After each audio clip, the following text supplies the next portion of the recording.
Welcome to the ShoeBox Show. This is Keegan Van Hook. I am your host and creator. I'm here with Patrick Setty, Kenny Karter, and Steven Papale on guitar. And tonight joining us is Josh Stirm of the Juniper Berries. Welcome to the show, Josh. Thanks for having me, Keegan. It's so wonderful to have you here.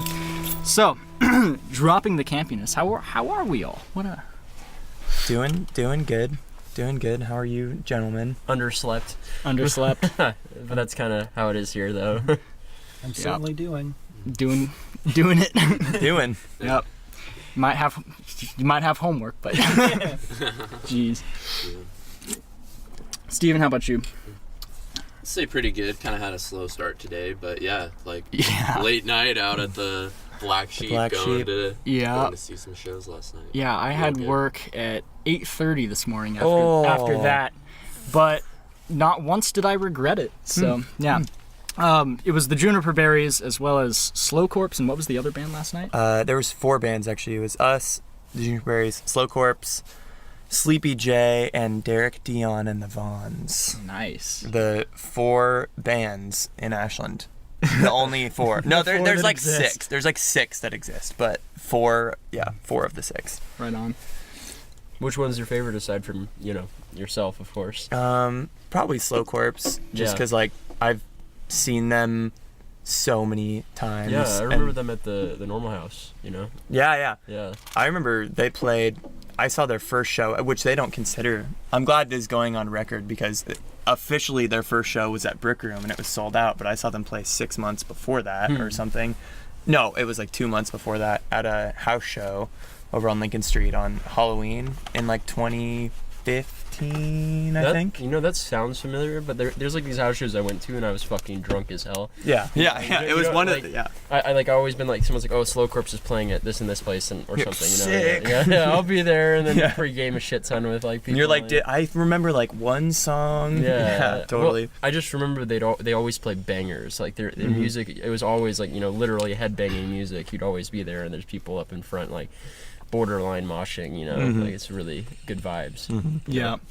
Yeah, Slow Corpse was really good last night. I'm really getting back into concerts again. Yeah. Because like I got burnt out on them for a long time. Oh, because I used to work. Because you did the photography. Yeah, thing. and I just like eventually the novelty was gone. I was like, never went to them again. But now I'm like it's like different in Ashland, of course, too, like than it is in Portland, and so it's just like there's a resurgence of interest in going to those kinds of shows again. And well, that's kind of the funny thing I feel like about concerts is it's like, especially if you're going to a lot of local shows, it's like it's really easy to overdo it almost, and then it's kind of like a routine thing, like, oh yeah, we watch the first band who's maybe not quite as good, and then the second band who's a little better, and then the third band's awesome, and then we all go home, and like it's really easy to just kind of get burnt out on it sometimes, I think, so it's good to take breaks. Yeah. I mean, there's pretty much shows here like every weekend, isn't there?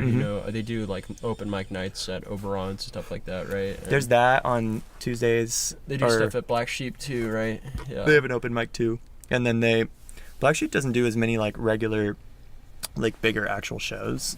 They do more open mic type stuff, but they have bands come in and play there a decent amount. Yeah. But Brick Room has a lot of shows. iPub has a lot of shows. Really? And Oberon's has a lot of shows. I feel like I didn't know there was any shows at iPub. I've never been to one. They might have, I think they scaled it back, but for like about a year they were doing like multiple shows a week. They don't really have the space for it, in my mind. Nope. They're just really cramped, but it's really fun because. Where do they put the pool tables?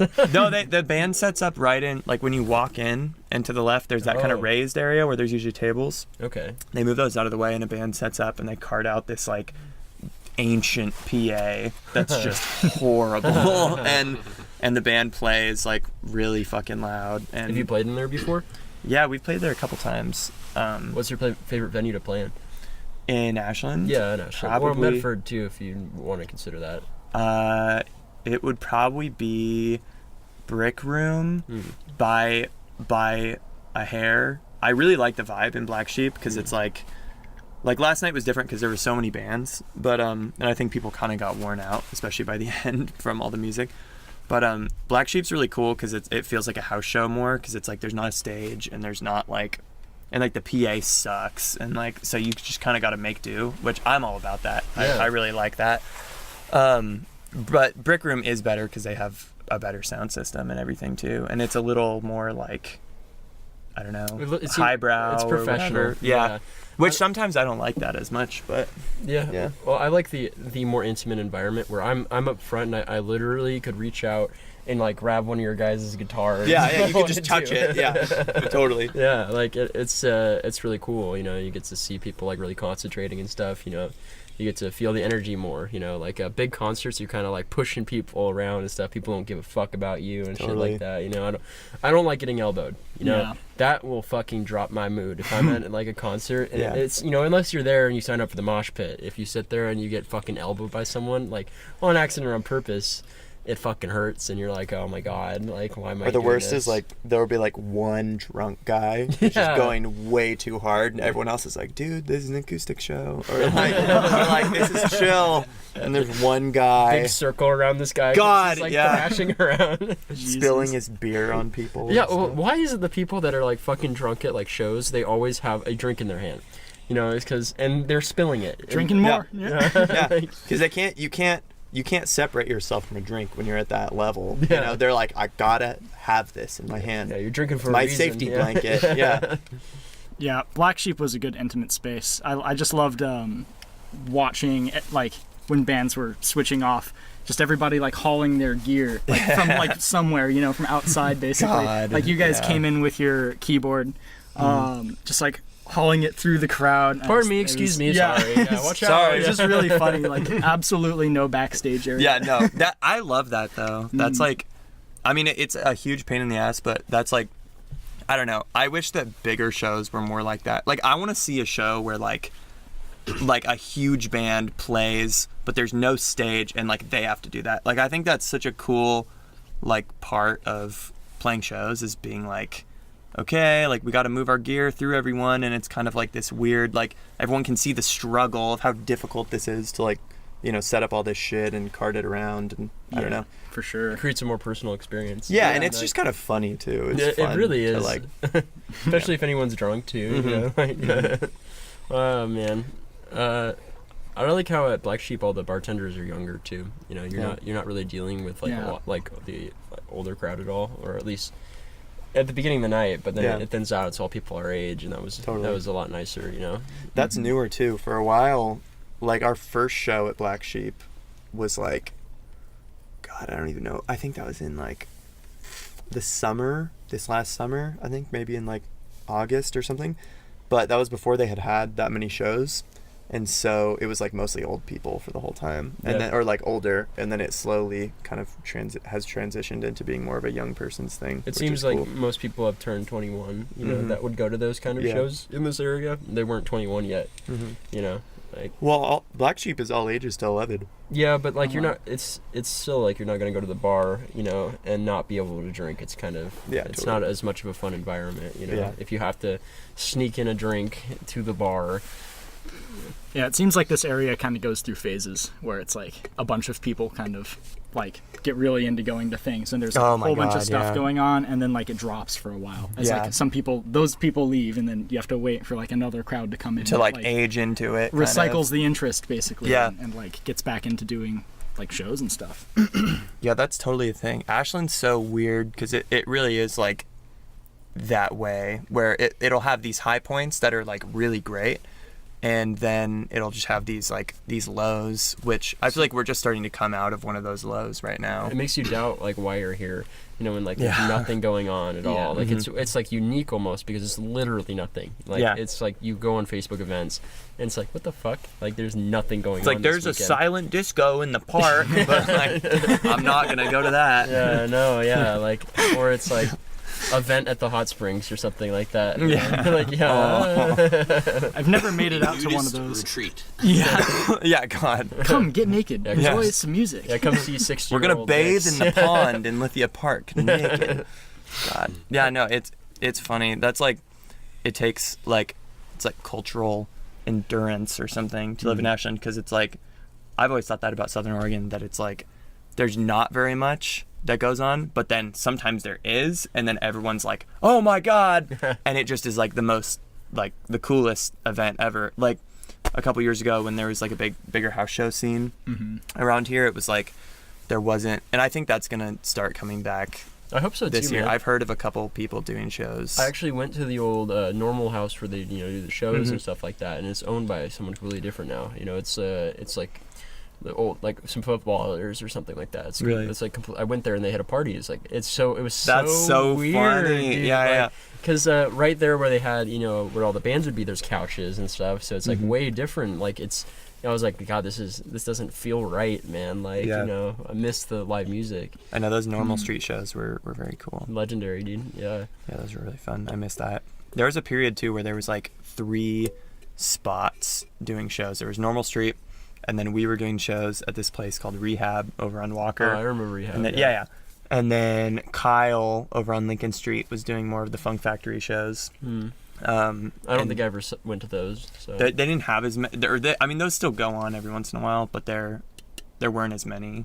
And they were more frequent then, and it was cool. But start a house show venue. That's the moral of this.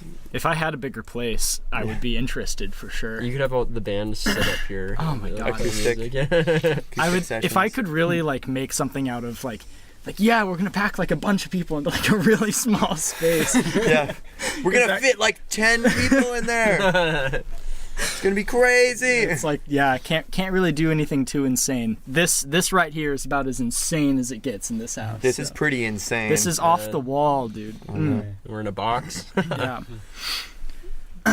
Well, speaking of off the wall, do you want to tell us anything about that music video we were talking about earlier with him? There was a video out there that you may or may not have seen of Josh here smashing the crap out of the window of a Subaru with a guitar, just kind with of a bass, actually. With a bass guitar. Still guitar. Yes.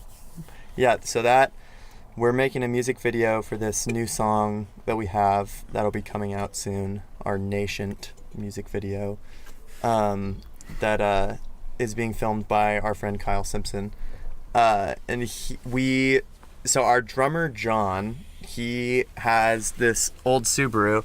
It's like a 2003 or something, but he's had it forever. It has like almost 400,000 miles on it. So it's Holy shit. No, Subarus How is that thing alive? It's not. No, it just went out. Executed. Yeah, exactly. It was dead before that. His engine, like, something happened with the engine where it just like gave out, and he would have to do like a total new like overhaul of the engine to get it to work again or whatever. Yep, Subarus are awesome cars until they have like a fatal fucking problem. Yeah, they're done. It's like you can replace any of the limbs, but then it takes a stake straight to the heart to get it. If the heart fails, it's just over. Yeah, totally. That's what happened to mine. But rest in peace. Yeah. Anyway, stranded in a mountain somewhere.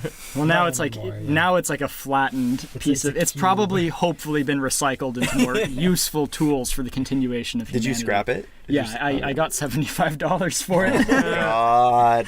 Yeah. Yikes. Damn. For those who do not know the context, Keegan got his 95 Subaru Impreza stuck up. It was a 97. 97 stuck in the Wheeler Ridge bomb site in Brookings, Oregon. Yep. You got me stuck in the Wheeler Ridge bomb site too. Way, nobody seems to way up ask in the mountains. Way up in the mountains. Yeah.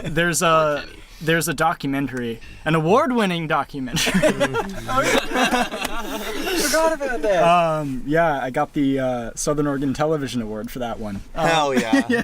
Yeah, but anyway, I want to continue the story about the smashing window in the music video. That's actually a good segue. So John's car, his engine was fucked up, and so he was gonna sell it to the junkyard like you did with yours, but they were only gonna give him like $100. So I was like, what if the band just buys your car from you? Oh, interesting. Or we were kind of I can't remember if it was my idea or his, but we were like, what if we just buy the car as the band from you and just give you $100 and then we'll smash it in our music video? So he was like, yeah, let's do it. And then it was kind of one of those things where everyone was like, all right, cool, we'll do this. And then we were all like, but is this like really gonna happen? Like, is this actually okay, John? And he kept being like, dude, yeah, I'm totally down. Let's smash it this weekend. And we'd be like, okay. And wouldn't really make plans to do it and just be like waiting for John to like, and then one day we were just like, all right, let's do it. So we went over onto Walker Street right by his house and smashed it up and got all these sick shots of me singing the song in the car with people like smashing the windshield and stuff, and it was terrifying. Nice. And then when we got done, John was like, okay, you guys take off because someone's probably going to call the cops, and I'll deal with them. And we were like, okay. So we left, and then we are gone for like a couple hours, and then John comes over to my house and tells us that like 5 cop cars show up to, like, because it's been reported by one of the neighbors or something, like, yeah, 5 cop cars show up, and they're like, oh, and he's like sweeping up all the broken glass too, like in the street, like, and they're like, hey, like, we gotta complain about this car getting smashed, and he's like, oh yeah, it's my car, but don't worry about it. I don't know who smashed it, but I don't want to file a report. It's fine. Like, I got it covered. And they're like, it doesn't look like you do, dude. Your car is fucked. So he was like, and he was just apparently really, really awkward with them and just like got stuck deep in this weird lie because he was like afraid, and they were like figuring it out, but he had shown them that he has the title. So it was this weird situation where they're like, okay, you're obviously lying about who smashed this, but also you own the car, so does it matter? And it was like this weird thing. But then eventually he came clean and told the cops that he smashed the car. Why would you lie? Like, I don't know. He said he doesn't even know. Fuck up your own vehicle? Well, I think because it was in public, I think he was afraid of getting like disturbing the peace or something. Or like disorderly misconduct or something. Yeah, something like that. But he didn't get a fine or anything. They said that they could give him a fine, and they were like, "We should give you a fine because you lied to us." Whoa. But it's fine. Yeah. Jesus. But he got off, but then the crazy thing is, we got this footage, and we're like, "Oh my god!" Like, and we only had one shot at this, literally, because we smashed the windows on the car, and you can't do that more than once. So then we get back, and we're all excited. Meanwhile, John's dealing with the cops. We don't know that. We went back to Kyle, the guy who's directing the video's house, and his camera broke, like somehow between smashing the car and getting back to his house. We're shooting it on this like weird VHS camera, right? And it broke, and the tape was like stuck in the camera, so we couldn't even watch the tape or anything for like a week. So he had to scour eBay and find another of the exact model of camera so that he could use it for parts to like repair his, and then, which he finally did. We have the footage now, but wow. It was a very hectic time. How's the footage? I haven't seen all of it yet. I've seen, like, he posted some of it on Instagram, and it looks cool, but I haven't seen it in person yet. But the video's looking cool. I'm excited about it. There's lots of weird stuff in it. Well, I mean, that's good, man. I mean, that's such a good object for, like, a music video. Like, I mean, you see that stuff all the time, like people doing cool shit with cars, you know, like running around the cars and shit like that, but smashing it, that's a whole different thing. Yeah. Excited for the video. Yeah, I'm excited too. Yeah, I'm anticipating it. It's gonna be good. It's gonna be cool. We haven't done very much music video stuff before, so I'm excited to put this out there. And we have our friend Andrew Olson shout out to Andrew. You probably won't listen to this, but if you do, what's up, dude? He's gonna do PR for us for the single release too, so we're trying to like do it professional this time, which is gonna be fun. Was the single you're releasing the song you played last night? Or was that... Oh, okay, cool. Yeah, it's called Putty in Your Hands. Yeah, that was good shit. Thanks. Yeah. That song is funny. It's very different from what we've done before, so I'm excited to hear what people think of it. Yeah. I liked it for sure. I liked everything you guys played last night. Thank you. Yeah, I was jamming. I think these boys were jamming. Oh, yeah. All yeah. It's very danceable. Good. I'm glad. Yeah, it was fun. I think that definitely it took some stamina to stick around for that long. I know, watching 4 bands and waiting in line for how long were you guys in line? Half hour. Probably, yeah. Yeah, in the cold. We only really saw like 2 bands though, really. Like we saw the end of the third one, and then we saw Soul Corpse and you. So yeah, we had enough energy. So yeah, that's good. It was okay. I feel like if I was there from the beginning, I might have tapped out earlier. But no, yeah, that's what a lot of people did. It was funny. By the end of the show, it was like mostly the people that had been waiting in line at the beginning of the show, because everyone else was like, I can't do this. Yeah, I just got there and was like, well, I'm just going to get some fries and a beer right now. And so I was just sitting until you guys went on pretty much. Nice. And then right around then is when I started like getting the groove to dance and shit. Oh yeah. Yeah, no, that was fun. I like playing at the Black Sheep. Yeah, it seems like good. Seems like it's a lot of fun to do. Now, you had like a crazy person. You had like, was it your first experience with like a fanatic going after you? Or? I don't.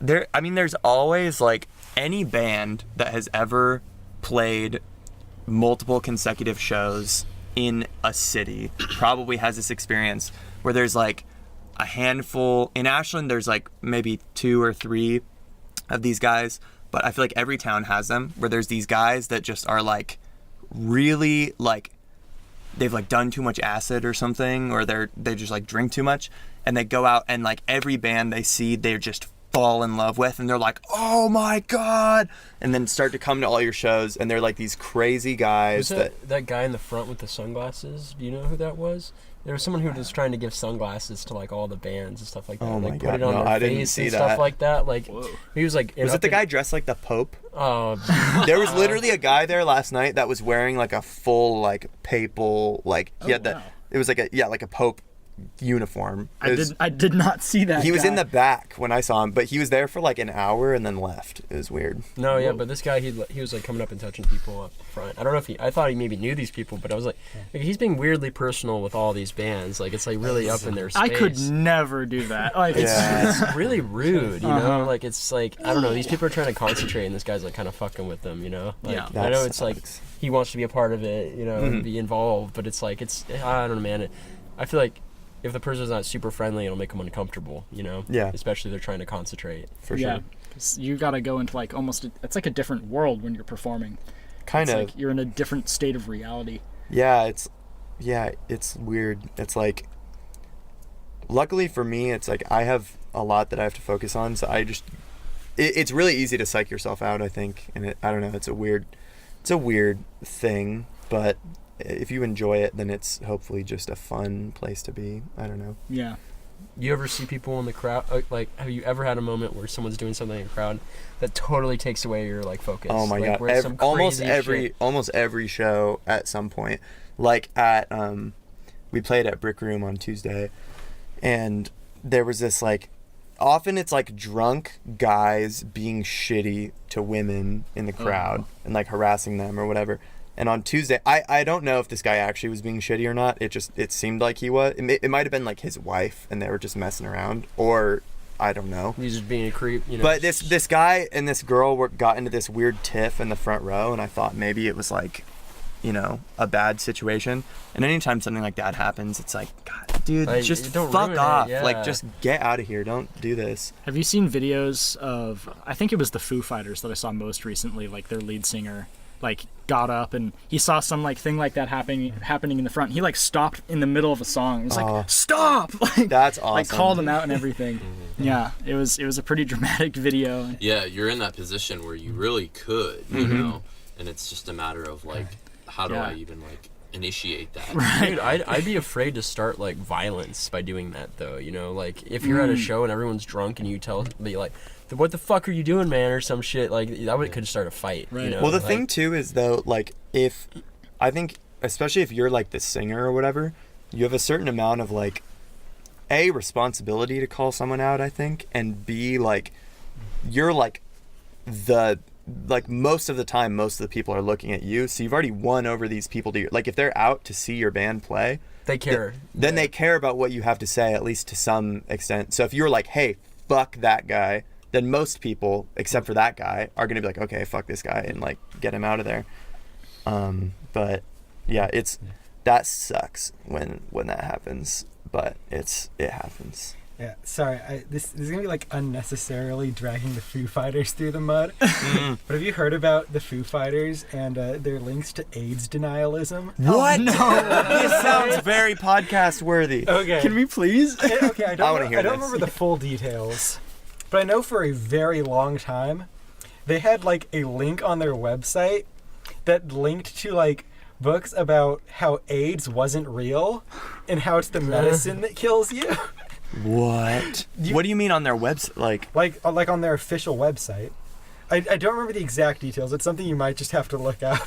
I should have Oh, I didn't know we were going to be talking about the Foo Fighters. I've been wanting to talk to someone about this. Oh, I've been prepping.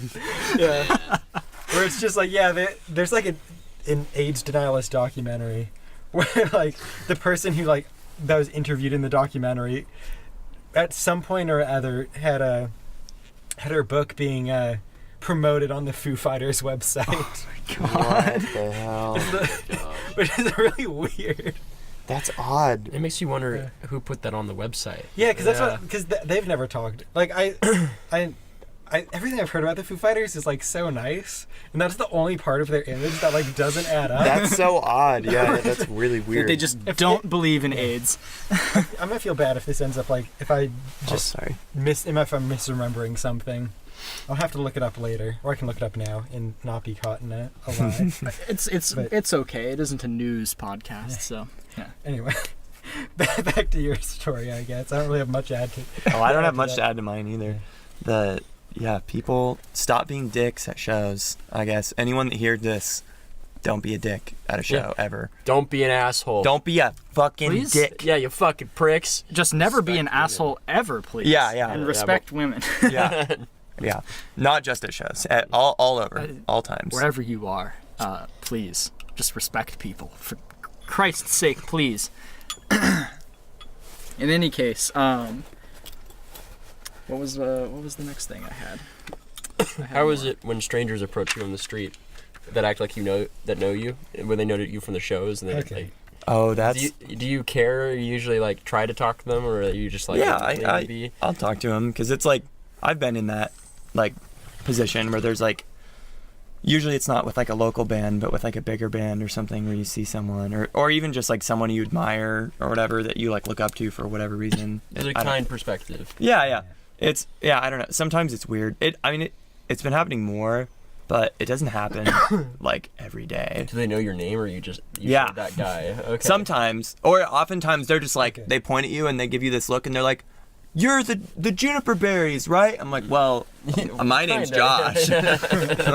So it's actually almost worse than that. So the oh god, oh no, I want to hear about this. Sorry, the bassist for Foo Fighters arranged a benefit concert in January 2000 for an AIDS denialist organization. Whoa, what? And the Foo Fighters played it? I think so. Oh no, that's what it is. That sounds like something like one member of the band signed them up to do. Yeah, they're like well, fuck. They show up. They're like, "Yeah, totally," and then they show up and they're like, "What?" Yeah, what did we sign up for? Yeah. Guys, this isn't what I thought it was. Yeah. I'm really sorry. Yeah, God. Really? It's like you're like, okay, we're gonna have a nationalistic rally or something like that. It's about patriotism. You go there and it's all KKK members. Oh shit! Damn it! This kind of patriotism. Christ. Yeah, that would suck. That's weird though. I feel like everything I've heard about the Foo Fighters seems like they're nice. Yeah, like obscenely so. Yeah. Yeah. It seems to me like that would be a thing that you do just end up accidentally finding yourself at and being like, we really screwed the pooch on this one. Yeah. Why are we I don't know the here? bassist. I only see Dave Grohl talk. Yeah. Is the only one that I see publicly. The drummer talks quite a bit.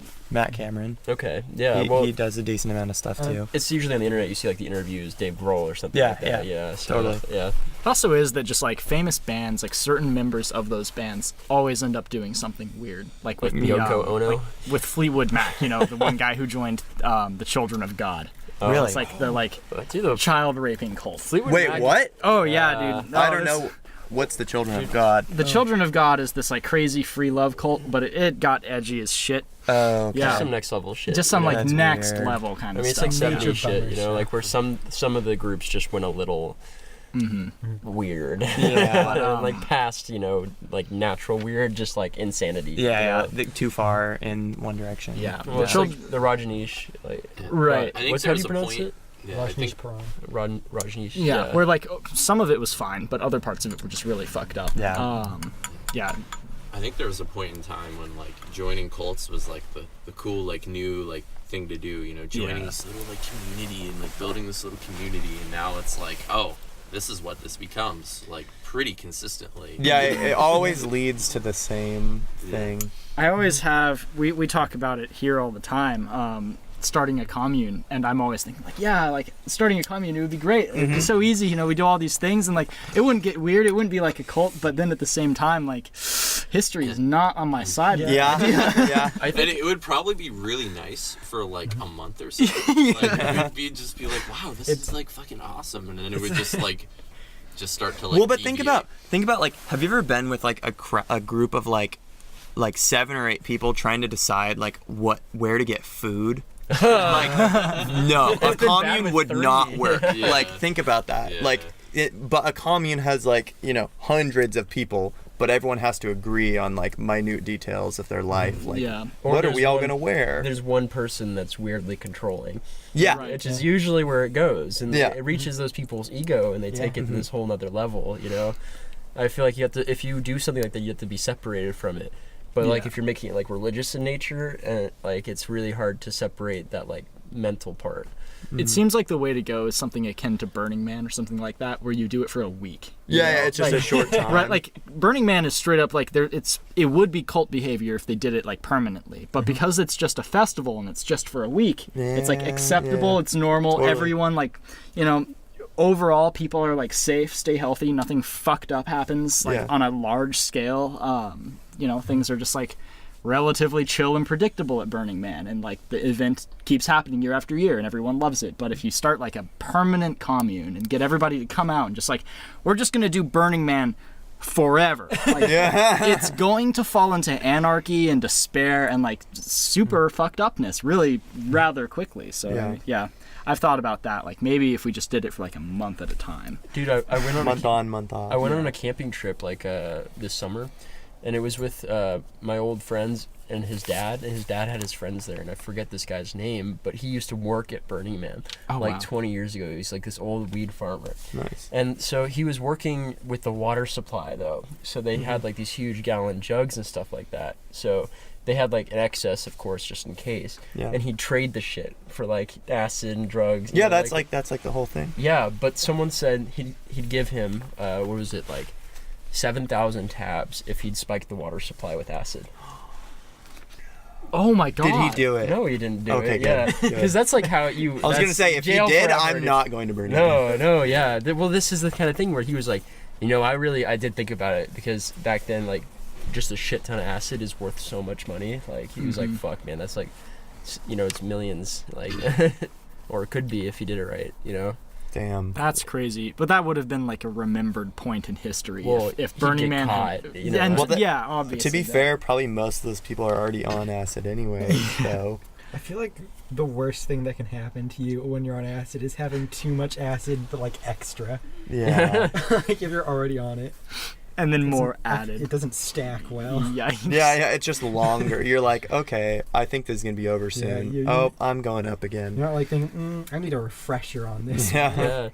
Dude, this guy had crazy stories, like growing weed in the like the fucking the forest and shit like that, with like the helicopters flying over and shit. He had like described like ditching his entire farm, like running away and shit. Like, Oh my god. yeah, he never got caught though. What area was that? It was like I think it was he said it was like Nevada California border is where he was at, I'm pretty sure. So it was kind of like no man's land, you know, by like kind of like by Tahoe, but like way deeper in. So you're like in between the mountains.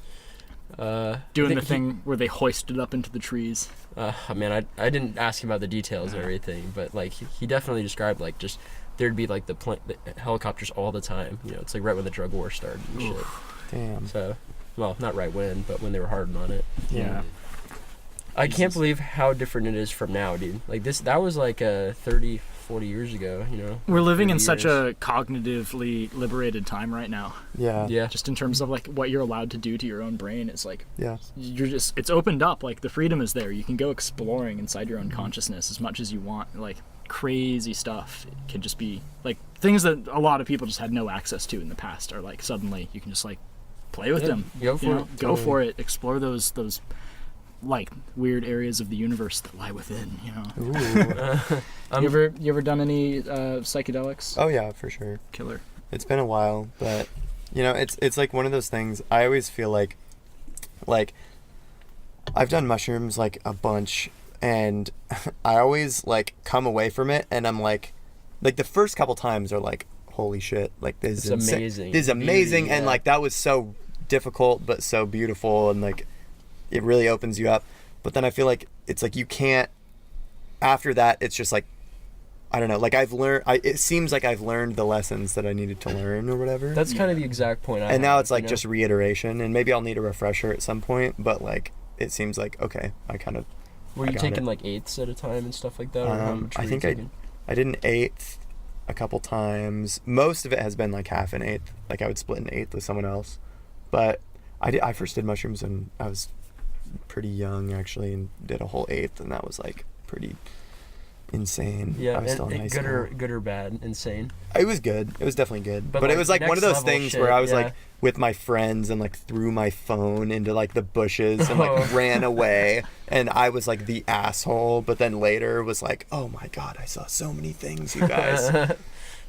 You see some beautiful things, some like inexplicable things will happen. I think the thing that I always hear is that there's an element of communication, and that's definitely something that I experienced, where you feel like you're communicating with something. At some point in it, there's always like an exchange with something where you're like, whoa, like I know something now that I didn't before because I just like talked to that or something. Totally. That was like, I remember the first time I did mushrooms was we were in a park, and there was like this deer that literally, like, there was a bunch of other people in the park, and this deer like jumped over into like this big grassy area. And this deer like came up to me and was like standing right in front of me, and I like reached out and like touched it on the head. It was the craziest fucking thing ever. And like a bunch of people that weren't tripping were like there too, and we're like, what the fuck is happening? That's like the best moment. Touched this deer, and I was like peeking on mushrooms and was like, holy crap. And then it ran away. Yeah, that's something else. Mm-hmm. That was crazy. I had it where I was in the Alvord Desert, and Where is that? It's a place way out east in Oregon, and it's like a big flat playa where it never rains. Okay. And like it rains like once every year. It's one of those places where it's just like super dry all the time and super flat. Like a woman named Kitty O'Neill has, I think she still has the women's land speed record, and she did it in that place. Wow. Because it's just so big and flat. But I went there and took a bunch of mushrooms and was, like out in the desert having a trip, and it was great. But at one point I was in my tent and I put my hand on the canvas and it started raining. Like in the fucking Alvord Desert, rain was coming down, and literally in the raindrops, it felt like data was entering my hand and like going in, and I was like, I don't know what I'm like gathering right now, but I'm gathering some information. And then like ever since then, I feel like I know something that I didn't know before. That's crazy. Couldn't even really tell you what it is, but I feel like there's always that element to it. Yeah, and I always think of it as like you encounter like a sensibility or something. Yeah. That like it's not like knowledge, like, oh, like I now know that water is wet, or whatever. Like it's, to me it's always like I come away, and like really with like any drug, it's this, like that's what drugs are to me. It's like you can encounter a sensibility or like a vibe or something that you then like pops up later on. Like now, like you ever look at a plaster ceiling on mushrooms? It's like a strange, totally boring thing. Like you ever look at a plaster ceiling, like this stuff, like but like thicker. Oh yeah. Like the popcorn ceiling kind of. Popcorn ceiling. So, I remember really vividly just sitting on my couch, like one time I was doing mushrooms and seeing a sea of faces. Oh my god! The weird depth of faces, like you're just catching. I don't know. You look at something, you think you see a face. You look at it, and you're like, that's not a face. You're like, but it kind of is. Yeah. But like it was like everything. Like you look up and like it would just like shift and change. It was like incredibly, because you could there was so much depth, so you could really see into it. Textures like that are cool. Yeah, I like lines in art too, because I looked at my old art on mushrooms, like just like, oh yeah, what is this? And I like would start imaging like the different ways I could change it like really clearly, like the lines like shifting on the page, like thinking about it, like it was really vivid, man. You like these things stay with you. Like, yeah, they crazy. Do. I remember one time I was trying to pull my phone out of my pocket, and like I was like, man, my pocket's so deep, and it like felt like super like I had so much space in my pocket. You're like, what? Like, whoa. Wow. I remember one time, this is like probably the funniest hallucination I've ever had. It was the last time I did mushrooms. I like looked at a, I wasn't even on my phone. My phone was somewhere else actually. And I was sitting down and I looked down, I was wearing these like bright yellow pants because me and my friends like just wore the craziest colored stuff that we could, which is a great thing to do when you're doing mushrooms. And I had these bright yellow pants on and I looked down and I just saw like, there's this guy named Woojin Choi, I think, that is my friend Kyle's buddy that he grew up with, that's now in like, I think he lives in, I can't remember where I think he lives in Vietnam now, but he is he like, I've never met this guy, but he's like a filmmaker and stuff, and he helped my friends make this music video, and I've never met him, but he's like, I have a lot of mutual friends on Facebook with him, so he always shows up in my like suggested friends thing on Facebook or whatever, and so I've seen his profile picture a bunch, but I like, he's such a tangential, like I don't even know this guy at all, he's just this person that I've heard mention of a couple times. And just randomly when I was tripping, I looked down and I just saw his face, like his profile picture on Facebook showed up all over my pants. And it was like, what the hell? Like, I don't know this guy. And like, I don't even think about this guy. It was the weirdest, like if it funniest just thing. Occurs to you, it suddenly it got stuck, you know? Yeah, it's like for some reason, that's what my fucking brain picked. You're like, this is very interesting. Yeah. What the hell? Yeah. My pants? Yeah. Have you guys ever gotten paranoid on Yes. psychedelics? Every time. Totally, it's just part of it. I think there's always a dark side, because I think that what those things do is they show you a part of the universe that you're not normally capable of perceiving, and the universe contains a good and a bad. Well, you shouldn't even call it good and bad. It just human contains, like, neutral and human positive, I guess. Yeah, basically, like it has those sorts of vibes. Like sometimes there's just dark things in the universe, and that's the way it is, and like they're not pleasant for human beings to experience, but they exist. But they are. And you meet them, and I think even from those like kind of scary, edgy experiences you have, it's like you still come out of it knowing a lot. Like, I think Kenny, you've I said had a very bad time. Yeah, you had a terrible time. I took like a little bit of shrooms once, and I was like, that was like one of the best experiences of my life. I'm gonna do it again. And my friend's like, oh, I have some acid. So I dropped that in my parents' backyard while they were home. Fuck. It was a bad decision. No. Oh, I can imagine, dude. Dude, I can't do psychedelics if I'm like, I'm going to see my mom in a week. I'm like, nope, too close. Can't do it. I ran it in the hall while I was like tumbling down the hill. But well, if she did notice, she didn't say anything. I don't know. Well, to be fair, I was probably just kind of like looking drunk. To me, the entire world was falling apart because that was a bad trip. I think my friend that was like my trip sitter was just like, okay, let's get you out of the house. We're gonna go for a walk. Mm-hmm. But I thought he wanted me to have a bad trip. That's like the worst experience, I think, is like when you think.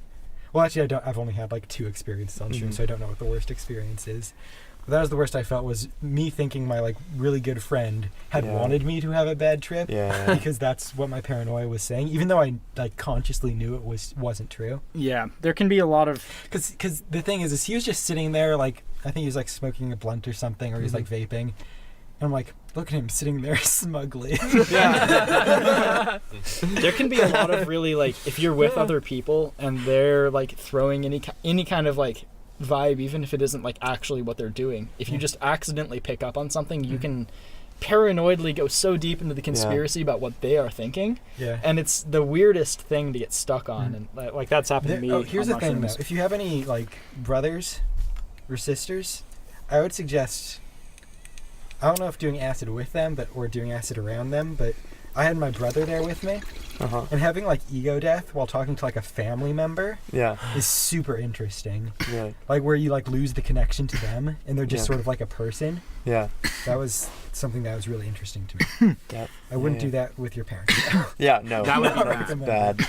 I think it can be severely underestimated. It would be nice with a sibling, because you're like, there's no like. My thing is, I always trip out about my like relationships to people, and I'm like, how strong is this? Like, are we even like, like you don't think about that in your, or at least I don't usually think about that in my like day-to-day life, but like when you're on psychedelics or something, I always have this weird trip of like, who like are these people that I'm with right now? Like, is this like, we're friends, but like, what does that even mean? Like, that's an abstract idea. Like, we're just people that are here together right now, and sometimes that's weird. And whereas I imagine with a family member, it'd be nice because you're like, well, like, you know, we're tied no matter what. Like, I usually like don't have any thought about the relationships. I mean, I usually have like a weirdly good time with everyone I'm with. Like it's I mean, except for the time I've had an ego death where like I just wasn't me anymore pretty much. And like I just didn't notice people. It was like I wouldn't even talk to them. Like I wouldn't, like I was too in my own thoughts, you know. That's the furthest it's gone for me. But usually when I'm like not whacked the fuck out, I'm like always like, oh, you know, I feel more connected to people. Like I don't, you know. To go to sleep on psychedelics as well. Oh, impossible. You just gotta do it really early. I tried. That was like one of my solutions because I was naive. Was like, oh, I can just like, I'll do it at night when I'm kind of tired, and I'll just fall asleep if it's bad. No way. Keeps you Closing up. your eyes is like the worst idea. I think it's like sleeping becomes almost chemically impossible. Oh, yeah. Like the thing your Yeah. brain does in order to sleep is locked off, and you're just awake until it's over. Yeah, exactly. Do you remember Mac? Yeah. Oh, yeah. He could sleep on psychedelics. That guy was fucking weird. Yeah. No, yeah. I like the idea I heard some of it, weird but- stuff about that guy, too. I feel like, you know, I had a really good impression of it, and he was really nice to me. Just, I don't know, like, we had things to talk about always. But, yeah. We talked about how, like, if you can sleep on psychedelics, like, you might be, like, apparently it says, like, you could be, like, a psychopath or a sociopath or something Really? like that. Yeah. It's a sign. Like, it actually is. Like, That's interesting. Yeah. There's a lot. Oh, there's another one of, like, if you can, like, almost all, like, people that are psychopaths and kind of either they're like serial killers and it's been figured out that they are psychopaths by a psychologist, or people that have found it in themselves and can recognize the fact that they're a psychopath. Almost everyone has like the same story of like torturing animals when they're kids. That's like a big, whether that's like a cause or an effect, like that's a common thing. There's always There's a lot of family stuff like abuse that. usually. Yeah, totally. Or some weird relation with the parents. I think there is sort of a genetic one bit to it because there's like this really funny story I heard in psychology. There's this guy, he's done some of the most research on the brains of psychopaths. He's done like a bunch of MRIs. So one day, he's looking at a psychopath's MRI. Then he looks at his MRI and he's like, huh. Uh-oh. And then he's like, hey, Mom, am I just like an asshole all the time? She's like, yeah, kinda. No. I don't think it was his mom. It was someone he called where it's like, yeah, do you think I'm like a bit of a psychopath or something? And she's like, or whoever he's talking to is like, yeah, you do some really like mean things sometimes and like don't seem to feel bad about it. And then as it turns out, in his family, there's just been like a bunch of murderers. Oh, no. Holy shit. Damn. It turns out this whole Nice. time this guy studying psychopaths just was one. That's Figured really it out. interesting. That's crazy. That would almost be like a really good feeling. Like, To be like, at least I know. yeah, like, whoa, okay. That's heard, a new thing I know I've heard about there is myself. some like, if you can figure out, because not all psychopaths like torture animals or Yeah. sociopaths. But like there is like a it's not that they don't feel empathy, it's that they have to choose to feel empathy. And I've heard that can be really useful in things like surgeons, where like if you can just turn off empathy during surgery, you'll do great. Yeah. Because if they die, whatever. Yeah. Or like if you work in like a child burn ward, Oh, wow. turn off empathy. See, Then you go home and whenever I hear politicians. something, Yeah, politicians. geez, whenever I hear something like that, like, oh, it's not that they lack it, it's that they choose it. It's like, well, Jesus Christ, sometimes I feel like I choose empathy. And I thought the same. you know, maybe like we're- sometimes I think, and maybe then it always turns around, it comes out like that's the reason you're not a psychopath is because you're thinking about this at all. But it's like, I think a lot of like human beings, completely normal human beings might almost sometimes do more fucked up things than psychopaths do. Oh, yeah. Because with them, it's like this calculated thing. We're like random and we make huge mistakes sometimes. And we're like, even if we're like, shit, that was a huge mistake, we still feel that in the end. But they just like, you know, it's all super calculated. But I think they don't really make they don't make mistakes. Right, Like that's the whole thing is thing. they just don't. And so so that's like how it makes it. That's like evil versus us being mistaken or something like I that. think there's a hell of a lot you can do in your perfectly right mind. Yeah. yeah. That's kind of the scary thing. Like a lot I of feel really like bad it depends things. on people's parents. Like it's a huge thing. Like I feel like a lot of the really famous serial killers, like they have like very abusive parents or something like that, or like man. You know, like what's the guy? He like used to wear like skin suits to emulate his. That's it. Yeah. He wasn't. Sorry, that's me being ass. I'm not gonna. No. He wasn't technically a serial killer. You have to kill at least 3 people. He only killed 2. Oh, wow. He was just a really fucked up guy. Damn. That's just the. That's almost That's worse. Didn't he find a lot of more parts than just he 2? dug up dead bodies. Oh, okay. Was the thing. Yeah. That's what he was really known for. Is he dug up dead bodies. Wow. Lots of stories are just Only based on 2 though. Yeah, I think he only murdered 2. Yeah. I might be wrong about that, but No, I believe it. Yeah. it's I one of those watched- kind of goofy. Who is things. the highest body count? Do you know? There's some loot. Like there's Some crazy. I think most of the ones who have super high body counts are usually like people who are in positions where they can get away with it for a long time. Like I think one of the highest ones was like a doctor Oh, he had who the would just crazy. euthanize patients. Yeah. Wasn't there the whole hospital too, where they like murder people? I Yeah, forget I'm what sure. the fuck that was called. I mean, it also sort of depends on how you define like a serial killer, because like at a point it just becomes like, you know, institutional or governmental or something. And it's like called a different thing. I think Yeah. there's a definition for Executioner. it. Like it's a right. series. Like it has to of, be independently done by like he has a lone motive agent or something. Yeah. Like being a Vigilante serial justice. killer is like having a mode of operation, and you do it like on a frequent basis. Yeah. So it's like there has to be a certain amount, like you said, over 3. And I know it's like several a year or something like And that. and it's like there's a process to it too. It's like they're not like they're all done in a similar way. I think that's part of it too. I just remember another fun fact. It's one of those things where like you kind of it's a question about like statistics and whatnot. Do you think you're more likely to die from a bee sting or a serial killer in the United States? Bee sting. Serial killer. It's fuck. I would imagine. Really? Yeah. There's some statistic Damn. that it's like there are 35 going around right now. Like at any Wow. given time, out of the U.S. population, there like statistically should be about 35 serial killers. Well, I have a hard time believing that because weren't serial killers not really a thing until relatively recent history? I think they're like a phenomenon that could be like more or less common Okay. depending on certain factors for sure. Yeah, Like there but might maybe be we're less just right more, now. we Who knows? know more about it. I remember that like I was watching. Have you guys seen the Ted Bundy tapes on Netflix? I've seen like some Ted Bundy stuff. I've but- There's like a I've read new- the book. Okay, So yeah. the old one. I forget who it was. It's like 600 pages long. I Yeah, read it yeah. for my class. There's a great like kind of docu-series thing on Netflix called the Ted Bundy tapes or just the Bundy tapes or something. Is it good? Yeah, it's actually really good. like- Netflix is stepping Did it you up. watch Mindhunter? That's what I was gonna bring Oh my up, god, yeah. watch Mindhunter, dude. Mine or Mind? Mindhunter. Okay. Yeah, so it's like he's interviewing serial killers. Mhm. So like it's this whole thing, and there's like all these like really great actors doing like serial killers, and it's like really really good. It's a fantastic show. That sounds great. It's like Slightly a dramatized, of course. Yeah, but- always. historical fiction about like developing criminology and Okay. like criminal psychology. Because there was Based like off once a true story though. Yeah. So, there was like really once a time when people were like, well, those are just sickos, and it was like labeled sicko, and they were stuck away in prison. But then like some people came around and were like, what if we could like scientifically break down the What that sicko? is, In quotes. yeah. It's like, let's get into that. It was like weird. They had to face resistance because people were like, why would you want to study a bunch of sickos? And it's like, Yeah. so we can better understand them Yes, we can help. to fuck up the sickos worse, you know? And it turned out to work out very well. Like that's the whole foundation of the FBI is like Damn. based on that type of science. That's now. crazy. But Well, that's like the term serial killer didn't exist until Ted Bundy. Like, yeah, actually, it wasn't a thing. they do that in the show. They like make up the term in one of the scenes. They're like, what do we call this? Like a repeat killer or like a over and over again killer? And finally one of them's like, how about a serial killer? It's a serialized killing. I think that's the origin of it. Yeah, Interesting. it's a really good show though. I'll have to check that out. Yeah, I dug it. It's good shit.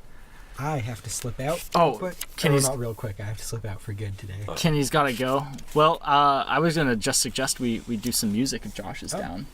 Are you down to play Yeah, music? That would be most wonderous. I'm down. Do you Cool. guys have any water or anything? Yeah, I Right? can grab you Yeah, some we- while. Yeah, that'd Can be we good. pause? We could cut the recording and just tack this to the end. Let's do that. Well, should we do a little outro first? No, I think we'll just go into the music conversation. BRB. All right, we're back. We're here. Josh is tuning up Steven's guitar. Steven's legendarily known tiny guitar. Indeed, yes. Legendarily known. Do you have a name for it? L Crafter. Oh, Crafter. I wonder It's if... gonna take me a second. Sorry. No, you're all good. We have flow. And I also have the magic of Final Cut Pro to help me edit. Because I recently discovered that Final Cut Pro lets you just export audio only, which makes it an audio editing tool if you just like put your mind to it, which means I don't have to learn anything new in order to make this show, which is nice.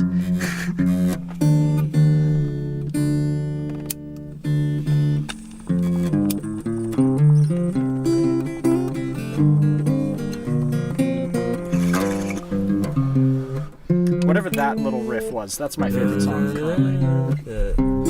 By you. Which one is that? It's called Winning Streak. Is that new? Not that new. It's actually Where is that from? Or did you create it yourself? that's a Juniper song. Okay. Yeah. That riff is so... I feel like I've heard it somewhere before, but like I can't tell if I have, you know? Mm-hmm.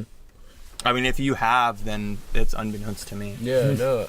That's maybe what's magical about that little... Yeah. Like, because I feel... Man, Josh, I feel like I'm going to remember that riff for the rest of my that was life. stuck in my head this morning. Like, I swear to God. Seriously, Yeah. like, yeah. that riff gets me in a way. I Dude, don't know, a lot of people have you said that. fucking- It carries, dude. It It has a float to it, but Well, the thank funk you. at the same time, you know? You came up with it? Yeah, that's funny because I wrote that whole song and without the riff. And then, well, I wrote most of the song without the riff. And then I was like, oh, there should be a little riff here. And I was like, oh, I'll just, I'll make that. That was the afterthought of the whole song. And it's the one part of our set that everyone unanimously is like, I love that. Yeah, dude, that, like, because I hadn't heard that before last night, actually. So, like, that is, if carried me away is an appropriate term. Oh, thanks, Yeah, man. it was like, shit, that is a fucking nice tune. Well, then, should I play that song? Yeah, Or do you let's- want to hear the new song?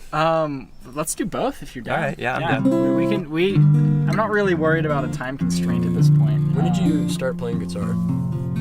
When I was like, well, I took lessons when I was 8 for like, I don't fucking know how long. It Didn't could have sink been. in though. No, Yeah. I learned a couple chords, but I didn't. I liked my teacher, but I didn't like just the way of learning like that. I don't know, just like learning. Like he wasn't teaching me songs; he was just teaching me chords. And I literally wanted to play guitar just so I could like make songs and stuff. So I kind of fell out of it. But then I kept playing it. Like I would kind of do the August Rush thing, where I'm not like that good, but obviously. But I would like take the guitar out of my mom's case and lay it down on my lap and like play around on it like all the time. But I didn't really know any chords or anything. And then when I was in like 8th grade, I broke my leg really bad, actually, really, really bad. And I missed a whole like semester of 8th grade and was like homeschooled. And so I just started playing guitar just to like do something because I got sick of video games. And then I started doing that and got really obsessed with it. And then my friend showed me Jimi Hendrix for the first time. It's the most stereotypical story ever. No, it's a good story. Dude, my though. like second time You know it's smoking real. weed, my second time smoking weed, the first time really listening, I think it was Hey Joe by Jimi Hendrix, and I was just like, what the fuck? This is insane. Like it can't be said enough, like amazing. And then I got really into that, and then I just kind of took off from there. It's a good And then been going first. since. Inspiration. That's a very good origin story. Yeah. That man is legendary, dude. Dude, Yeah. I know. He's not, I think he's like, it's weird how much better he is than everyone else too. Like, There's I this- like other guitar players sometimes more, but Jimi Hendrix is like in every way, I think, actually just the best. It's soul and energy, and like I don't Yeah. know, man. It has everything. Like usually, like some artists are missing something, you know. Mm-hmm. Like there's not enough funk, you know, or something like that, or the beat doesn't quite work on the guitar, or something like that, you know. Or like, He has it. He has all of it though. It's yeah, crazy. he's firing on all cylinders and he can do anything. He's like, and he's just doing like wacky stuff that I'm like, I don't understand how Like you watch him play, and you see his hands moving, and you're like, that's the sound that makes? Like, what the hell are you doing? Like, how? Yeah, it's ridiculous. Dude, there's crazy. There's a guitarist, Anton DeFore. Do you know who that is? Mm-mm. He plays it's all like solo guitar stuff, and he like plays the beat on the guitar at the same time. Yeah. But he's like moving up and down the guitar. He has like the long nails for it and everything. Like, really into it. But he like makes these crazy fucking sounds that like I'll have to show you when we're done recording. Like, it's actually like some shit where like he has like a couple thousand views on YouTube, some like 100,000 or something like that. But he like has this crazy expensive guitar and like totally kills it, like ridiculous. Like I'm like, how do people not know this guy? Yeah, totally. Well, that's funny. There's like a lot of that like weird Prodigy shit. Weird Prodigy stuff. Honestly, I usually.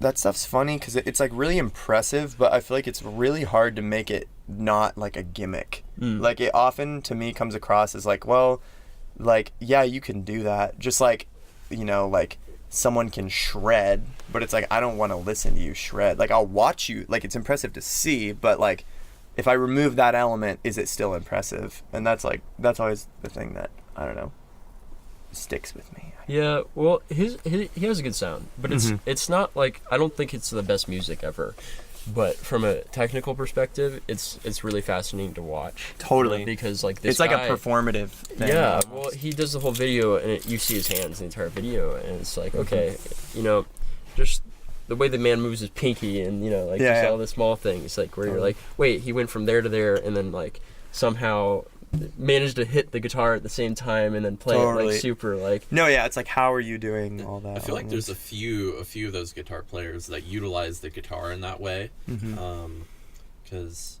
I don't know, maybe could have been the same guy that you're talking about, but I've definitely seen it like that. This is like a thing. Yeah. A lot of guitar musicians and like, do. or they'll like do the looping thing or whatever, where they throw it through the loop pedal and do the loops and stuff. And it really sticks out. It's clearly like different from what a lot of people are doing, Totally. I could see it kind of becoming a gimmick of this thing where it's like, oh, that's neat, Yeah. But like, would I put this on a playlist and listen to it, Yeah, that's the thing. I think that's where the challenge is I don't know. I guess it just depends on like you as an artist and like what is your deal, what do you want to do with your music? It's like guitar nerd music for guitar nerds. Yeah, it's like kind of like, it seems like the appeal for most of it, like, the only people who ever like know about this music or like sees music like that, like they either play guitar or they at least like to talk about it. Yeah, well, let's give the people what they want. Let's have some tunage. Well, so, yeah, this is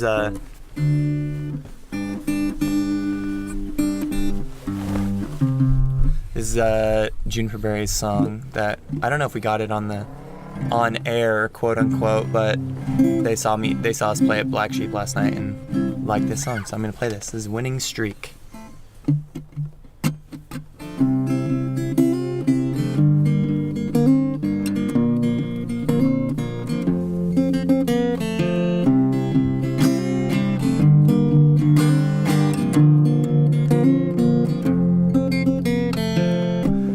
Never easy. Oh fuck, hold on. I'm doing this in a different tuning and it's fucking me up. I'm gonna use my guitar. Damn it. Steven, your guitar was not worthy! No. Because what I did is I was planning on playing another song. Oh yeah. And I was like, I'm gonna tune this differently because my voice is fucked. Because I'm still getting over from being sick. And so I was like, I'm gonna tune it down so that I can sing it lower and it'll be fine. But then I sang Winning Streak instead. So I'm going to do that on my guitar. Patrick, can you help me out? Just get this over there. Thank you. All right, well that was like 10 seconds of Winning Streak in a different key. Pretty funny. Nope. It's got to be the right tunage. Okay, cool.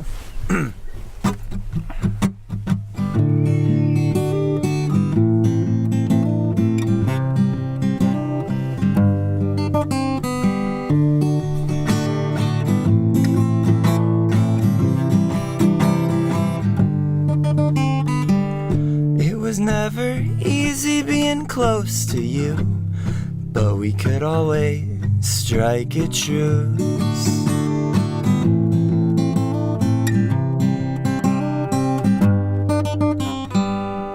Using all your friends as means to an end, a selfish rewrite of every weekend. Always an avid fan of obscurity, except when asked about your personality.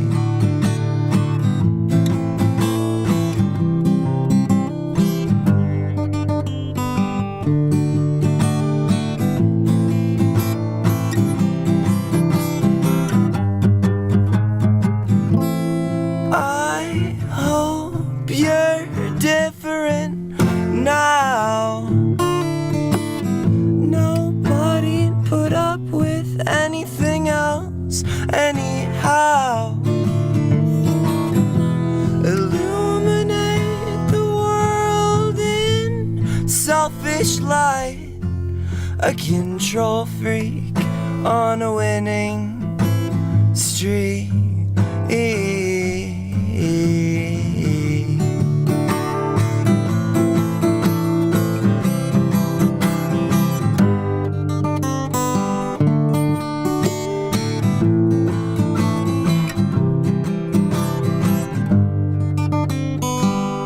You've been playing the part of someone else from the start.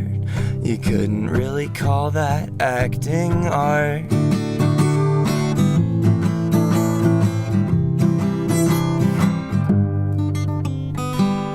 You can paint yourself from memory right onto the movie screen. You're the biggest man you could ever be, though nobody else seems to agree.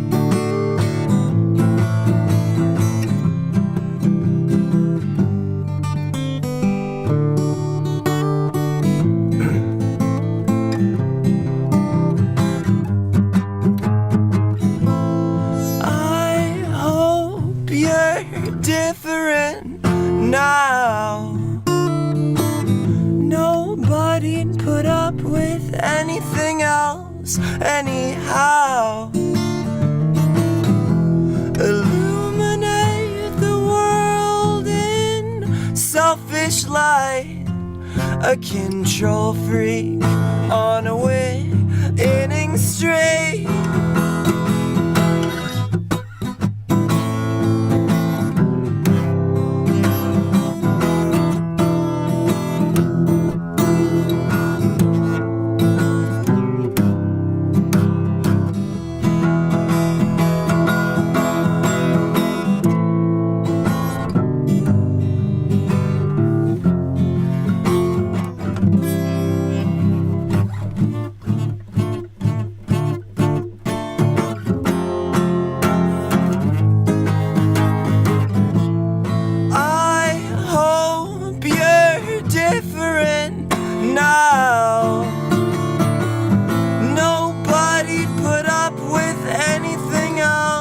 Anyhow,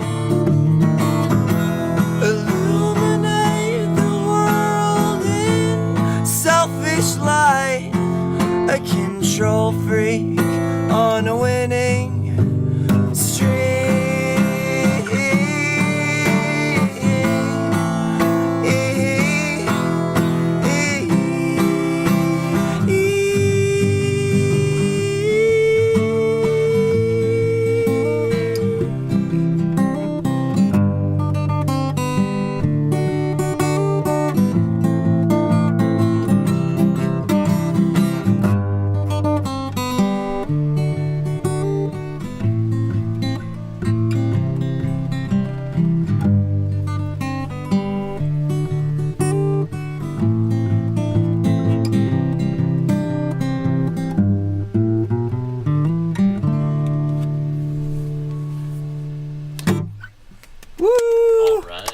Applause. Wowzers. That was great. Voice is not so great at this point. No, dude, I was literally the first thing I wanted to say was like you're an equally talented singer. Oh wow, as to thank you. Guitar playing, like my God, my sister always she's a very multi-talented, like, artistic person. yeah. She does, like, I think I've told you, she does, like, insane dance stuff Yeah, with BT. But, like, she used to play piano, like, beautifully, but would never ever sing with it Really? at the same time, yeah. So it's just, like, I recognize the power of the skill. Thank you. That's been, like, I feel like guitar has come more more natural to me, but my voice is, like, this mysterious thing. It's, like, closer to me, which makes it harder to, like, figure out. I don't know. The voice is the thing that I think It's I easy to struggled become with tone more. deaf to yourself. Yeah. Well, and it's also hard to, like, it's easy to become tone deaf, but it's also easy to become, like, the opposite of that. Like, it's hard to hear it for what it actually is, I guess. Yeah, and that's exactly. always, like, because literally, like, physically, you don't hear your voice the same way other people do. Like, it sounds different. That's why when you listen to It's vibrating recordings, in your head, you know. yeah, it's vibrating in your head, and you have your idea of what your voice sounds like, and it's totally different than how it actually is. Yeah, I always hate the way that I sound in recording. Mm-hmm. Like, voicing any kind of narration is still something that I'm, like, super struggling with in like the biggest way. Like, I always hate how it sounds, and part of podcasting is an attempt to try and amend that in some I was ways. going to say, bold move doing the podcast. But I also, at the same time, I feel like I just end up talking my, like, normal stuttery-ish self. You know? Like, it's just my normal voice. So, Totally. Yeah. I don't know. Somewhere in the middle is getting the hang of it, and then you, like, hit the mark where you kind of, like, maybe like the way you sound, you know? I think that it's, like, even, like, there's, like, I just read this book by, do you guys know who Jeff Tweedy is from Wilco? I feel like I've heard that name. Nope. He's like a big dude, but Wilco, they're, like, a great band. They're, like, one of my favorites. But he's, like, their songwriter and stuff, and they've been going since, like, the 90s or Damn. something, and, like, he's, like, you know, they're, like, big and famous, and they've made it a long time ago and everything, so he's, like, canonically, like, cemented his place or whatever, and he still talks about, like, yeah, like, the hardest part about recording is listening to myself sing. Yeah. And it's like, he's the last fucking person that should have to worry about, you know, being self-conscious of how his voice sounds, but it's still a thing. So I think that, you know, maybe that just never goes away, and Yeah. that's just part of, It's an endless phenomenon. Jeez, Yeah. I hear the cats downstairs. Yeah. They have the zoomies. Yeah. the zoomies. Yep. It sounds like you're Oh my smacking God, some I love shit. that. Yeah, they're having, like, a violent zoomie fit right now. The zoomies. The cats just, like, get the mood to move really quickly over a large distance. They do that. Cats are weird. We have a cat too, and she's still a kitten, so she is extra zoomy all the time. And it's just ridiculous. I don't know. Cats are weird. Yeah, just I love them, but they're odd. bizarro creatures. See, the cat I have at my place, like, will only claw you at the top of her cat tree. Like, it's the weirdest You're thing. Or like totally fine with you, like, trying to pick him up, but he'll be like, ah, like, claws out. You know? Really? Like, yeah, like, just like, doesn't like try to hurt you, but like it's weird, like just like Wow. doesn't bite down or anything. But I've never, like, that's it. That's the only place he does that. I'm like, why? Why is the top of this cat tree so important to you? Yeah. On top of the fridge too, like high on top of things. Like That's like funny. hands up, he's like, ah. It's his territorial location, you know. I He's guess That's so. his zone. obsessed with it. He's His fallen zone. off the fridge like twice. Oh my god. I caught him both times. Like, he fell off one time, like jumped. I was cooking. I had this thing of turkey right there, and he like jumped, fell into it. No. I had tinfoil on it. Okay, yeah, good. I was like, yeah. kitty. Yeah, like, but then he like rolled off, and I'm like, oh my god! And I had just been like making meatballs, so I was like this with the hand, so I got like meat on the cat, like catching him. Like, oh my god! Like, oh fuck. Well, the cat. Cat's covered in turkey now. No, there's a little Probably bit. stoked about it. Yeah, though. he totally licked himself clean. Oh yeah, very clean. Yeah, well, because he was sitting there like staring down over at it. Yeah. Wow. That's so funny. Yeah. Silly cats. Yeah. Dumbass falling off of it though. Jeez. But yeah, that was a spot on performance. Yeah. you. Excellent, dude. Yeah. Thank you. Thanks. You have a second one for us? Oh yeah, sure. Yeah. Or if you want to take Hold a on. break, Steven also has You wanna got go? riffs. Me, perhaps. You wanna That's give him a tuned riff? weird now. Do you want? Do you want me I'm to tune it curious back? just to hear what this sounds like. Cause It's I, just like, down a I whole never- step. So okay. it's like the same tuning, but just like you'll be able to play it the same, but it'll just be lower. The Also, audience if you want probably to just play heard in a standard, glow. this one's tuned to the regular. Okay. But it'll still sound good.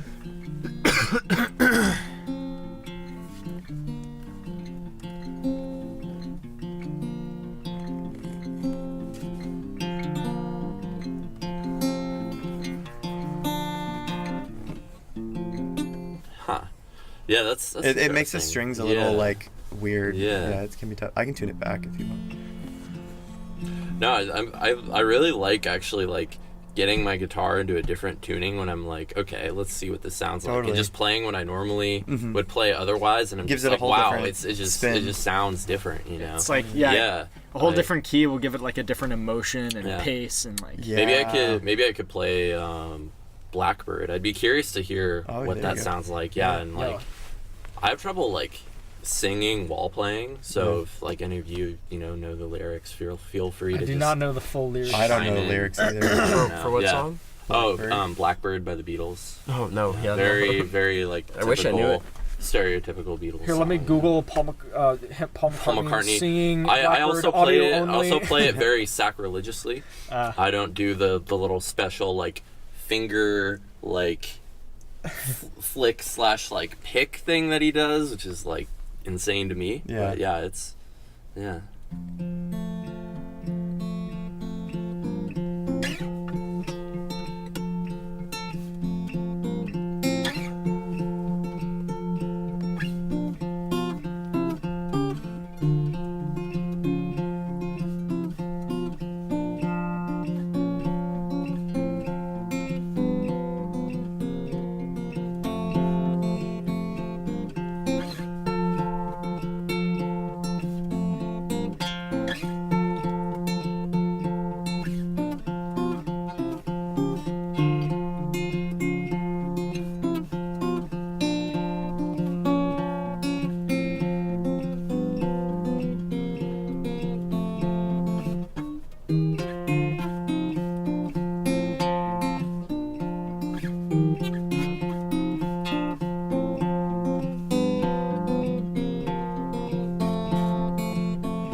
This is an interesting sound with that kind of tuning. Yeah, it's was a really little good. darker. Yeah. Copyright strike! Copyright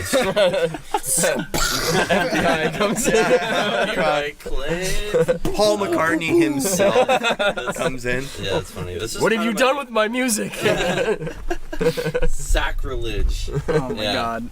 This is kind of my thing. I'm very like, I don't know, not big on strumming. I just like to like pick. Finger pick. Yeah, Yeah. and I like had this guitar teacher when I was really young who was big like bluegrass guy. That was his thing. Like never used a pick ever. Just That's great. I worked love with his that. fingers and just like you don't need a pick and like Yeah. this is how he play. And so I learned all these weird little like bluegrass tunes, and that's how I was introduced to guitar. And I just kind of like on and off would like kind of get like really into guitar and then like step back for like a year or two, and yeah, it's cool to just pick up occasionally, I Yeah, guess. dude. That was beautifully played. Yeah, That was really great. well done. Yeah. Thank you. Yeah. Yeah. You're, Yeah. yeah. I haven't Yeah, seen you play before. It was really good. Yeah. Yeah, your rhythm Inspiring. is really good. You could busk in the streets. You could make quite a bit of money. I was wanting to do that for a while, but I just haven't had the motivation to like get up like a bigger repertoire. And Yeah. I've also like I've worked with some people over at the shopping cart who are like former buskers in downtown Ashland. Do you work at and Shopping Cart? I did for a while. Oh, yeah. dude, I worked You- there for like 3 years. Oh, Yeah. wow. Yeah. Really? 2 No or way. 3 years. Yeah. Oh yeah. What did you do there? Just I was a like, checker. Oh yeah. Front end from my freshman, sophomore, and most of my junior year Oh, of yeah. college. Wowzers. Mhm. I feel like a lot of just like cool people work there. It Yeah. seems to be. Yeah, it attracts like a it's a good crowd of It's a good employees. spot, It honestly. really is. It really is. I miss it sometimes. Yeah. But yeah, I was working for a while over the summer. I was there for a few months. Yeah. And I was What were you doing? I was just courtesy, yeah. I was working with this guy he was I think he's still in the like health and like wellness supplements, Haba. whatever. Haba, yeah. Who was the like didgeridoo guy in downtown Ashland. Dude, I know what you're talking about. He just couldn't. He was telling me about it. He's just like, I just can't do it anymore. Like, I'm just like the babysitter of the streets, you know, dealing with all these like homeless people all the time, and like, it's like, So odd. yeah. His didgeridooing became too much. He quit. He quit like You doing like didgeridoo until normal you work for a didgeridoo. while. Yeah, he was just doing the didgeridoo thing, and I guess he was really didgeridooing for quite a bit. And I mean, it'd be quite the thing to come across, right? Yeah. You're walking on the street and you see some guy playing a goddamn didgeridoo. Oh, I've seen it. There's this guy that does this weird like. happens more than you'd think. Yeah, no, there's this I know, there's this but- one guy that has like a little like whole like show that he sets up where he's like playing didgeridoo, and then he's playing this little tiny like it's like a tenor guitar or something with like this slide, Whoa. and then he's doing like drums with his feet, Oh, that's and then like crazy. sings sometimes. It's like the weirdest. It's like really like I don't know. The first time I saw it, I was like on a lot of Molly, and it was on Halloween, like, and it "Whoa." scared me. Oh, it it scared freaked you? me out. Yeah. Oh shit! No, it really. Who it is he? I had a weird experience once on Halloween on Molly. That, it was not fun. that sounds like quite the experience. Like, Yeah. this supernatural being. Yeah, well, because we went downtown to go see a show, and on Halloween we were gonna go see Slow Corpse actually, but it was at capacity, and like we were late too. Like we showed up like half an hour after the show started, so like peak people trying to get in time. We waited in line and just were like really high on Molly in that stairwell Oh, outside of Brick man. Room, and we're like, oh, this is not fun. And everyone was dressed all weird because it's Halloween, obviously, and so were we. Oh, but it man. was like freaky. Like the context is lost on you in that state where you're like, no matter, like everyone just looks weird right now. And I know it's Halloween, but you still look really scary. Everyone does. But then I just picturing like you guys like they're all sweaty in the hallway. that was it, dude. We were like, and then we were like, okay, we can't handle this. We all started getting claustrophobic and getting all sweaty and Get me being like, out. oh god, like. And we walked outside, and I like missed the. I think, oh yeah, we walked out, and then we get out on the sidewalk, and then I stepped off the sidewalk but wasn't paying attention. So like, you know when you take a step weird and it like lands really hard. I like stepped off the sidewalk and like landed really hard, and then right at that instant I heard the guy on his didgeridoo go like, "Boah!" And it was like I was immediately just like in another like world, and it was like that scene in like the fantasy movie where they go to the new city and they accidentally end up in the slum and everyone's all scary, and like in Harry Potter when he goes to Diagon Alley and everyone's trying to fuck with him, like that's how it felt. And I was like, all our friends are up in the show right now, and all that's left over downtown are people that couldn't get in, and I don't know, it was weird. Yeah. Very bad vibes. Yeah, horrible. man. That's my story about didgeridoos in Ashland. I don't like them now. Yikes. Well, I mean, that's interesting because the whole point of a didgeridoo is like to bring you into a spiritual state originally. Dude, I swear to God, anything that's designed to have that effect, for me, has the opposite effect, where it just puts me in a bad It sends spot. you to a hell versus Yeah, I know. fine. How do you feel about bagpipes? I've never seen someone play bagpipes in real Really? life. Yeah, I've never seen it. Oh It's yeah. awful. Yeah, it sounds like, I feel like it would be like fun if I was drunk, but It's pretty hilarious because Yeah. you the guy's always wearing a fucking kilt. Like, Yeah. Like it's I love really that. funny, dude. Like I've seen it like twice in San Fran, and I've like seen it once before, I think. Yeah, and you're just like, what the fuck? Like, why is this guy out here playing bagpipes? Like, That's so you know, funny. like it's impressive, kind of. I don't know. It's definitely impressive. But yeah, you know, oh like, yeah, I think it's not my it favorite looks hard. instrument. It definitely looks hard. In Portland, there's a guy who everybody, I think he's just called like unicycling bagpipes Darth Vader. Like that's just what people call him. What? But in any case, Darth Vader. he just hang on. He rides a unicycle while playing the bagpipes dressed as Darth Vader, and he's been my doing this God. in Portland for years, and he's become like an icon of the city in some ways. Like Yeah. he'll get posted as like a token image of Portlandia or whatever. And, like, That's so funny. there's like a super famous, like if you like Google Portland on Google Images, he'll come up. I'm almost almost certain of it. I'd take a bet on that almost. Maybe that's how I can get more money for spring break. But in any case, the unicycling bagpiper who dresses as Darth Vader. It's just like that's crazy. Fun to see. Sounds awful though. Like, and he's a good bagpiper, I guess. Like he's going through and it's bagpipes. Like it sounds like good bagpipes, but bagpipes That are man's awful. stamina It's like, is oh my impressive. god. I can't remember who it was. This might be like a comedy routine, or maybe it was just something one of my friends said once. But like only like a Scotsman could like the way they discovered the bagpipes is they like somewhat like a lamb died or like a sheep died and they must have like stepped on it or something, and only a fucking Scotsman would be walking around in the field, step on a dead animal, and the sound that comes out of it would be like, oh, this is music. Oh no. I know, like that's how it was discovered. Like it had to be. You know, There's a lot of human inventions that it's like, how did you discover that? Yeah, how did that happen? Yeah.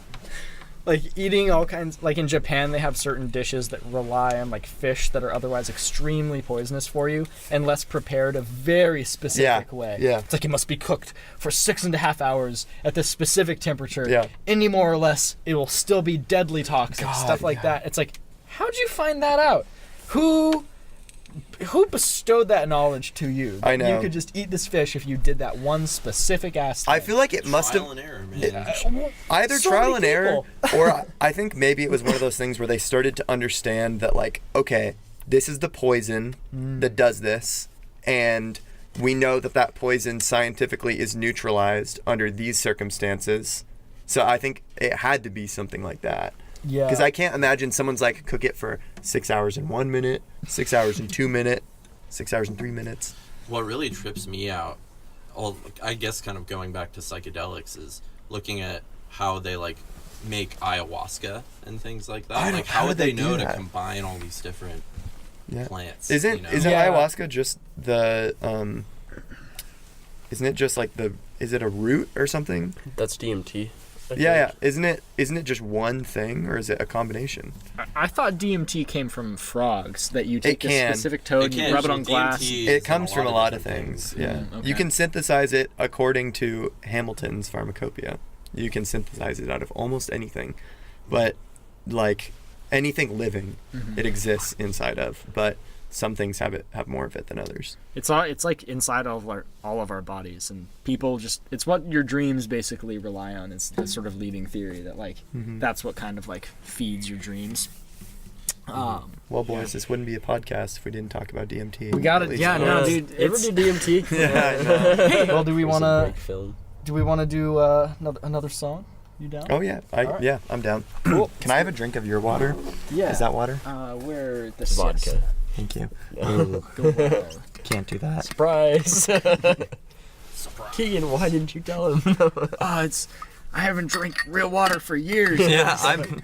God. It used to be the situation in Portland way back in the day. That's why everywhere you go in Portland, there's these little public water fountains that are just bubbling away.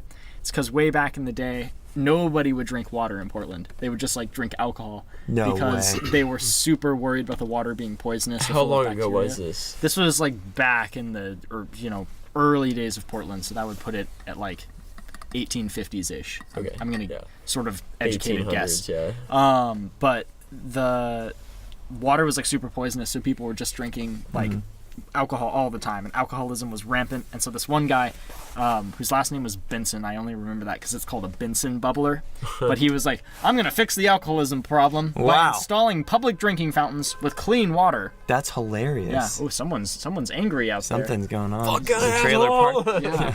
Honking the horn. But I yeah. want to be an alcoholic. Damn it. Yeah. But It's that's now no longer socially acceptable. interesting side story. I don't know. Anyway. Can I get one more swig of that? Thank you. Absolutely. Sweet vodka. Okay, this is the new song. Fuck yeah, dude.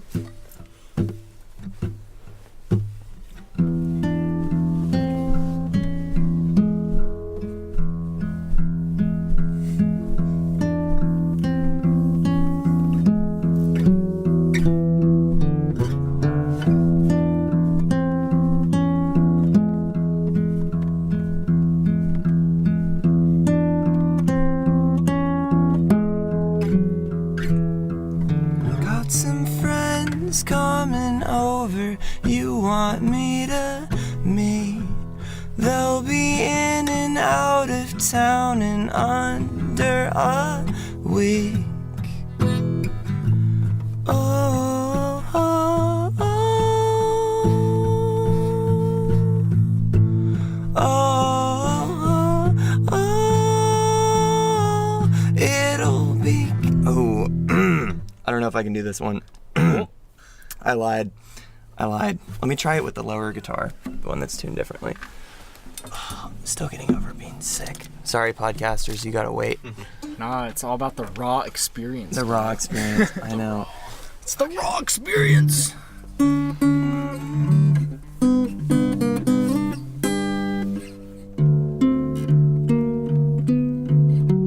If at the end you want to just keep that riff going, I'll just outro us straight from that.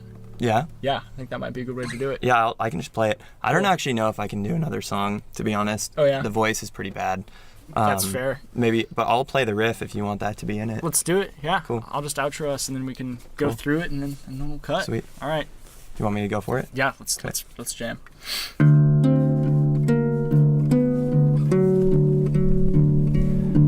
Thanks for joining us on the ShoeBox Show. This has been an especially marvelous experience for all I can imagine. I hope you enjoyed. I certainly did. Steven, how do you feel? Was that good? Feeling good, yeah. Yeah? Yeah. Patrick, you enjoy? Excellent That was by far best. Well, folks, that's gonna do it. I'm just gonna let Josh play you out. We'll see you the next time.